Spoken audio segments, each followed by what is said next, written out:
आज से कुछ साल पहले दुनिया के टॉप इंडिपेंडेंट एक्सपर्ट्स ने एक भविष्यवाणी की थी, जिसमें भारत को चीन से कंपेयर करते हुए कहा गया था कि भारत और चीन के सिस्टम में सिर्फ एक ही डिफरेंस है और वो है लोकतंत्र यानी डेमोक्रेसी का। और कई लोग इसको लेकर मजाक उड़ाते हैं कि देखो चीन का सिस्टम कितना बेहतरीन है, लोग सरकार की बात मानते हैं, वहीं भारत में कोई किसी की नहीं सुनता, यह लोकतांत्रिक देश है तो कुछ न कुछ चलता ही रहता है। लेकिन यह भारत की सबसे बड़ी ताकत भी है। वहीं चीन तो वो प्रेशर कुकर है जिसमें सीटी नहीं है, और जब वहाँ प्रेशर ज्यादा बढ़ता है तो एक टाइम पर आकर ये प्रेशर कुकर फटकर ही रहेगा। जबकि भारत के साथ ऐसा कुछ भी नहीं है। जब भी वहाँ प्रेशर बढ़ता है तो लोग सड़कों पर उतरते हैं, प्रोटेस्ट करते हैं, सरकार के खिलाफ गुस्सा निकालते हैं और उसके बाद शांति से बैठ जाते हैं और देश में विद्रोह नहीं होता। वैसे भी विद्रोह के हालात भारत में कभी पैदा हो ही नहीं सकता, लेकिन चीन के अंदर ऐसा विद्रोह छिड़ेगा कि पूरे देश को ले डूबेगा, और ऐसा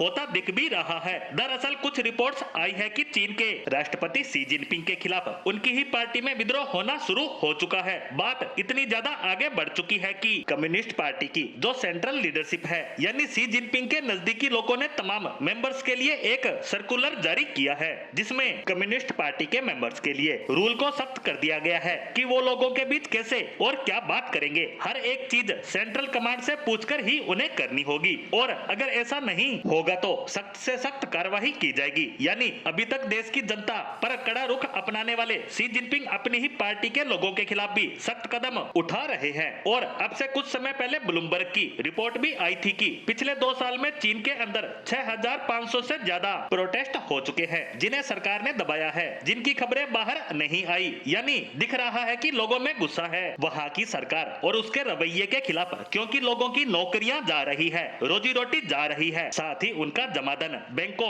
और रियल एस्टेट कंपनियों के जरिए लूटा जा रहा है। वहीं शी जिनपिंग लोगों को राहत देने की बजाय उल्टा उनके खिलाफ कार्रवाइयां कर रहे हैं। उन्हें सोशल मीडिया पर कुछ लिखने या बोलने से रोका जा रहा है। लोग अगर किसी चौराहे पर खड़े होकर अगर कुछ विचार विमर्श भी करते हैं तो उनके खिलाफ कार्रवाइयां की जा रही है। अगर कोई सरकार के बारे में बात करने लगे तो तुरंत वहां पुलिस पहुंच जाती है। यहाँ तक कि कोई व्यक्ति सरकारी तंत्र से परेशान है और वह प्रोटेस्ट करना चाहता है या उसकी कहीं शिकायत करने की कोशिश करे तो उसे ऐसे गायब कर दिया जाता है जैसे गधे के सर से सींग। यही कारण है कि न सिर्फ लोगों में गुस्सा है बल्कि कम्युनिस्ट पार्टी के जो लीडर्स हैं, मेंबर्स हैं, उनमें भी बहुत ज्यादा गुस्सा है। और जिस बात से सबसे ज्यादा परेशान है वो ये है कि वो सब अपना गुस्सा, अपना दुख, अपनी फ्रस्ट्रेशन कहाँ निकाले, क्योंकि ना तो उनकी कोई सुनता है, ना ही वहाँ चुनाव होते हैं और ना ही इन नेताओं से पीछा छूटता है। इसीलिए मैंने पहले ही कहा था कि चीन वो प्रेशर कुकर है जिसमें सीटी नहीं है, जिससे इसका प्रेशर रिलीज नहीं होता,